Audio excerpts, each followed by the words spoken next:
பேரு. ஆனால் உங்க வீட்டுல ஒரு விஜய் இருக்கிறான். எப்படி இருப்பான் ஒரு விஜய்? எப்படி இருப்பான் ஒரு விஜய்? நான் தான் டிஎம்கே கார்ச்சாச்ச, என் வீட்டுல எப்படி விஜய் இருப்பான்? நிக்கிறாரு, பந்தா காமிச்சு நிப்பாரு. இப்படி என்ன காட்டுறாருன்னு தெரியல. இப்படின்னா எல்லாம் வாங்கும், எல்லாம் இப்படி வாங்கினா என்ன காட்டுறாருன்னு எனக்கு ஒண்ணுமே புரியல. அவர் எப்படி வந்தாரு, யாரை பத்தி தெரியும், எந்த அரசியலை பத்தி தெரியும்? எனக்கு விஜய் பத்தி நான் ரொம்ப ரொம்ப பேசுவேன். நான் இந்த இதுல வந்து சன் மியூசிக்ல விஜய் டிவி போட்டாலே டிவி ஆஃப் பண்ணிடுறாங்க தல. என்ன பண்றது, அந்த அளவுக்கு. ஏன்னா அது எவ்வளவு நடிகர்கள்லாம் வந்து ஏன் விஜயகாந்த் ரொம்ப சினிமா பாப்பேன். விஜயகாந்த் நின்னாரு, அவரு படமே விட்டுட்டேன். சரி, அதான் நான் கேக்குறேன், அந்த பேட்டி யாரும் எனக்கு கொடுக்க மாட்டாங்களேன்னு கேக்குறேன். விஜய் வந்து எப்படின்னு தெரியல. எத்தனை வருஷம் ஆகுது அவர் வந்து? ஒரு வருஷம் இருக்குமா அரசியல்ல? கொரோனா வந்தாரா அவர் வெளியோ? எல்லாம் வந்தாங்க. இந்த அறந்தாங்கி நிஷாக்குறாங்க பாரு, அவங்க வீட்டுக்காரன் அவங்களும் நைட்டி போட்டுக்கின்னு வந்து நின்னுக்குன்னு அந்த ஏழை ஜனத்துங்களுக்கு பசியா இருந்தாங்க. இவர் என்ன பண்ணாரு? ஒண்ணுமே பண்ணலையே. அப்புறம் அரசியல் பத்தி இவருக்கு என்ன தெரியும்? அப்புறமா எம்ஜிஆர் படம் போடுறாரு, ஜெயலலிதா படம் போடுறாரு. அவங்களாம் மக்களுக்கு எவ்வளவு செய்தவங்க. அவங்களாம் அவங்க எனக்கு பிடிக்கலனாலும் அவங்க செய்தவங்க. எம்ஜிஆர்லாம் நல்லா செய்தாரு. அப்ப அவரை வந்து நீ போட்டா போட்டு ஓட்டுற, எப்படி? அது தப்பு தானே அது. நீ என்ன செய்த மக்களுக்கு சொல்லு. நீ சம்பாரிச்ச ஒரு சின்ன சின்ன நடிகருங்கெல்லாம் நல்லா ஒரு ஏழை ஜனத்துங்க இல்லாதவங்களுக்கு, எங்களுக்கு இல்லாதவங்க நாங்க, எங்களுக்கு வந்து ஒரு தண்ணியில வெள்ளம் வந்தது இப்போ. அப்போ எல்லா கட்சிக்காரங்க கொடுத்தாங்க எங்களுக்கு. அப்பெல்லாம் நீ எங்க இருந்த? நடிகருங்க வந்து கொடுத்தாங்க, பெரிய பெரிய பணக்காரங்க வந்து கொடுத்தாங்க. வீடு எரிஞ்சது எங்களுக்கு. 118வது தொகுதியில எங்க வீடு ஃபயர் ஆயிடுச்சு. அப்போ இவ்வளவு தண்ணியில எங்க தளபதி வந்து தான் எங்களுக்கு நின்று எங்களுக்கு வீடு கொடுத்தாரு. எங்களுக்கு படுக்க இடம் ஸ்கூல்ல விட்டாரு, ஒரு ஸ்கூல்ல எங்களுக்கு பெட்ஷீட் கொடுத்தாரு, எல்லாம் கொடுத்தாரு எங்களுக்கு. இருந்தாலும் அந்த ஏடிஎம்கே ஆளுங்க வந்து எங்களுக்கு உதவி பண்ணாங்க, நாங்க ஏத்துக்கணும். அதே மாதிரி காங்கிரஸ் ஆளுங்க வந்து உதவி பண்ணாங்க, பெரிய பெரிய பணக்காரங்க, முஸ்லீமுங்க எல்லாமே உதவி பண்ணாங்க. கிறிஸ்டினுங்க கட்ட துணி இல்லாத நடு ரோட்ல உக்காந்தோம் நடிகருங்க. அப்போ விஜய் எங்க போனாரு? விஜய் எங்க போனார்? ஒரு லாரன்ஸ் பேர் தெரியல, ஒரு சினிமால ஒரு விஜய் டிவில ஒரு ஊருக்கு வந்து செருப்பு கொடுக்கறாரு. ஒரு விஜய் டிவில ஒரு புரோகிராம்னா வந்து நிக்கிறாரு, பந்தா காமிச்சு நிப்பாரு. இப்படி என்ன காட்டுறாருன்னு தெரியல. இப்படின்னா எல்லாம் வாங்கும், எல்லாம் இப்படி வாங்கினா என்ன காட்டுறாருன்னு எனக்கு ஒண்ணுமே புரியல. அவர் எப்படி வந்தாரு, யாரை பத்தி தெரியும், எந்த அரசியலை பத்தி தெரியும், எந்த நாட்டை பத்தி தெரியும், எந்த தெருவை பத்தி தெரியும்? இல்ல எவ்வளோ மப்சல்லாம் இருக்குது, அந்தந்த சந்து பொந்து இதெல்லாம் தெரியுமா அவருக்கு? ஒண்ணுமே தெரியாத. நான் தான் அத்த முதலமைச்சர்னா இது என்ன சிரிப்பா தான் இருக்குது இந்த கதை கேட்கறதுக்கு. சிரிப்புனா எல்லாம் வந்து டிஎம்கே, அண்ணா டிஎம்கே. ஆனால் உங்க வீட்டுல ஒரு விஜய் இருக்கிறான். எப்படி இருப்பான் ஒரு விஜய்? எப்படி இருப்பான் ஒரு விஜய்? நான் தான் டிஎம்கே கார்ச்சாச்ச, என் வீட்டுல எப்படி விஜய் இருப்பான்? குழந்தை பிறந்து போலீஸ்காரன் பஸ் கொளுத்திட்டாரு. எங்க வீட்டுக்காரு பஸ் கொளுத்திட்டாரு. ராயப்பேட்டை 13 பஸ் எங்க வீட்டுக்காரு எங்க தொகுதியில கொளுத்திட்டாங்க, மறியல் பண்ணிட்டு. அப்போ நான் குழந்தை பிறந்து இருக்குது எனக்கு. போலீஸ்காரன் வந்து குடிசை வீடு தான். அப்போ படுத்துனுக்கிறேன், குழந்தை பிறந்து ஹாஸ்பிட்டல் இருந்து இட்டுன்னு வந்துக்கிறாங்க. அப்போ போலீஸ்காரர் வந்து நம்ம வீட்டுக்கார பிடிச்சிட போறாருன்னு குழந்தைய கிள்ளி விட்டேன். ஐயோப்பா குழந்தை பிறந்துக்குதுப்பா, அது உள்ள போவாதீங்கப்பா எல்லாம். அவ்வளோலாம் வந்து நம்ம கட்சிக்கு நீ வந்தியா? நீ எப்போ வந்த? எப்போ இருந்த அரசியல்ல நீ வந்து?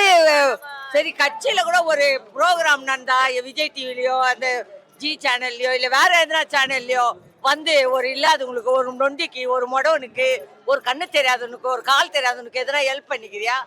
இதெல்லாம் நாங்கள் நல்லா டிவி பார்க்குறோங்க, டிவி நல்லா பார்க்குறோங்க. நாங்கள் இதெல்லாம் பார்ப்போம், எந்தெந்த நடிகர் யாருக்கு என்னென்ன பண்ணுறாங்கோ, யாருக்கு உதவி செய்கிறாங்க. நம்மளுக்கு பண்ணலன்னா கூட ஏழை மக்களுக்கு ஒரு ஊரில் வந்து ஒன்றுமே தெரியாத இருக்குதுக்கோ, அந்த ஊரில் வீடு கட்டி தராங்க, தண்ணி இல்லை, அதெல்லாம் எவ்வளோ சந்தோஷமா இருக்குது. அதெல்லாம் நடிகருங்க தான். அதுக்கப்புறம் தான் எங்க தலைவர் வந்து எப்படியெல்லாம் போய் அந்த ஊர்ல இந்த கிராமத்துல உக்காந்துக்கின்னு இந்த மனுஷாளுங்களை இந்த பக்கமும் அந்த பக்கம் நிக்க உட்கார வச்சுக்கின்னு அவரு நடந்து அவங்க கிட்ட பேசுவாரு. அப்போ அவர் ஆட்சிக்கு வராது.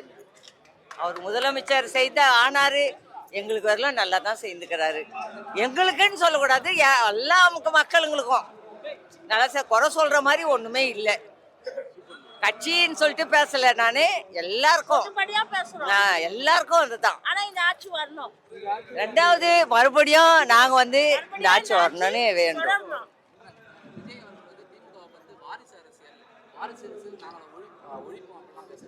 எப்படி அது என்ன இது? எல்லா அரசியல்வாதியும் டிஎம்கே வாரிசு சொல்லிட்டாங்க. நாங்க எம்ஜிஆர் சொன்னாரு, ஜெயலலிதா சொன்னாங்க, மோடி சொன்னாரு, அவன் சொன்னா இவன் சொன்னா எல்லாம் சொல்லிட்டாங்க. நாங்க நீனே நடுவில் வந்து சொல்ற, நீ சொல்லிய அந்த தமிழ்நாட்டு மக்கள் இவ்வளவு கோடி ஜனங்க வந்து கேட்டுற போது சொல்லிய வாரிசு தான் அவங்க குடும்பத்தை அவங்க வீடையே எழுதி கொடுத்தாங்க. ஒரு இதுவுக்கு அவர் பிறந்து வளர்ந்த வீடையே ஏழை மக்களுக்கு எழுதி கொடுத்துக்கிறாங்க. அது இலவச ஹாஸ்பிட்டலா ஆக்குறதுக்கு. அடுத்த ஆட்சி வந்துச்சுன்னா அது ஹாஸ்பிட்டல் தான். அது எங்க தொகுதியில தான் ஒரு வீடு இருக்குது. கோபாலபுரத்துல தான் நாங்க இருக்கிறோம். அவர் அங்க இருக்கிறாருன்னா நாங்க இங்க இருக்கிறோம். அப்படி இருக்கும் போது வாரிசுதாரா எப்படி ஆக முடியும்? இப்போ வாரிசுதாரா பண்றாங்க சொல்லு. வாரிசுதாரா ஒரு கால கட்சியே கிடையாது. வாரிசார் கட்சியே கிடையாது. அது ஒரு ஒதுவி தானப்பா.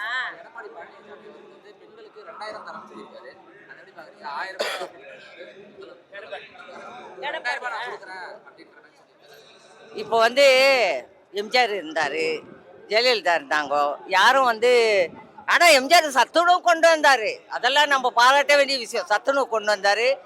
ஜெயலலிதாவும் ஒரு விஷயம் செய்தாங்க. அதெல்லாம் நம்ம ஒன்றும் சொல்ல. அவங்க வந்து இந்த உதவி தொகை 1000 ரூபாய் அன்பளிப்பா கொடுக்கல. ஆனா இவர் வந்து கொடுக்குறாரு. நீ வந்து 2000 ரூபாய் ஆக்குற, எடப்பாடி வந்து 3000 ஆக்குறேன், 10,000 ஆக்குறேன், நானும் அந்த அம்மா உணவு வீடு கொடுக்குறேன், எல்லாம் சொல்ல வேண்டியதுதான்பா. இது இல்லை, எல்லாம் சொல்ல வேண்டியதுதான். சொல்றவங்க ஒண்ணுமே பிரச்சனை. இப்ப நான் நின்னா கூட நான் கூட சொல்லுவேன், அவர் 2000 ரூபாய் தர, நான் 3000 ரூபாய் கொடுக்குறேன்னு சொல்லுவேன். அதெல்லாம் ஒண்ணும் இல்லை. எவன் வந்து மக்களுங்களுக்கு நல்லது செய்யறான் அதை யோசிங்க. படிச்சவங்களோ படிக்காதவங்களோ ஒண்ணுமே நம்ம விவசாயிங்களோ எல்லாமே நினைப்பாங்க. யாருமே நினைக்காத கிடையாது, எல்லாமே நினைப்பாங்க. யாராரு இப்ப என்ன பத்தியும் தெரியும், உன்னை பத்தி. அது மாதிரி எந்த அரசியல் வந்து எப்படி இருந்தது, எப்படி போச்சு, எப்படி வந்தது எல்லாருக்குமே தெரியும். அவங்க மக்களால் தேர்ந்தெடுக்கப்பட்டவங்க. இவங்க திமுக மக்களால் தேர்ந்தெடுக்கப்பட்டது. இப்ப எடப்பாடி கூட இப்பதான் நிக்கிறாரு எலெக்ஷன்ல. அவரு ஒன்றும் மக்களால தேர்ந்தெடுக்கப்பட்டு அவரு முதலமைச்சரா ஆகல. அதே மாதிரி ஓபிஸும் அவர் ஆகல, யாருமே ஆகல அவங்க. ஆனா இப்பதான் ஆகுறாங்க. அந்த காட்சியை நம்ம பார்க்கலாம் எப்படின்னு. அதுல நடுவுல இவர் வரது, இவர் கதைக்கு எனக்கும் சம்பந்தமே கிடையாது, நாட்டு மக்களுக்கும் சம்பந்தம் கிடையாது. எனக்கு விஜய் பத்தி நான் ரொம்ப ரொம்ப பேசுவேன். நான் இந்த இதுல வந்து சன் மியூசிக்ல விஜய் டிவி போட்டாலே டிவி ஆஃப் பண்ணிடுறாங்க தல. என்ன பண்றது அந்த அளவுக்கு? ஏன்னா அது எவ்வளவு நடிகர்கள்லாம் வந்து ஏன் விஜயகாந்த் ரொம்ப சினிமா பாப்பா. விஜயகாந்த் நின்னாரு, அவரு படமே விட்டுட்டார். சரி, அவருனா வந்து மக்களுக்கு தர்மசாலி. அவரு விஜயகாந்த் தர்மர். அவரு டெய்லி சாப்பாடு போடுற தர்மர். அவரே வந்து அந்த ஜனங்க யாராரு எப்படின்னு தானே பாட்டு வச்சுக்கிறாங்க. யாரு நாட்டுக்கு மக்களுங்களுக்கு என்ன நல்லது செய்வாங்க, எந்த மக்களுக்கு நல்லது செய்ய மாட்டாங்க, இவங்க செய்வாங்க இவங்க செய்ய மாட்டாங்கன்னு தெரியுது இல்லை மக்களுங்களுக்கு. அது தெரிஞ்சா அது போதும்.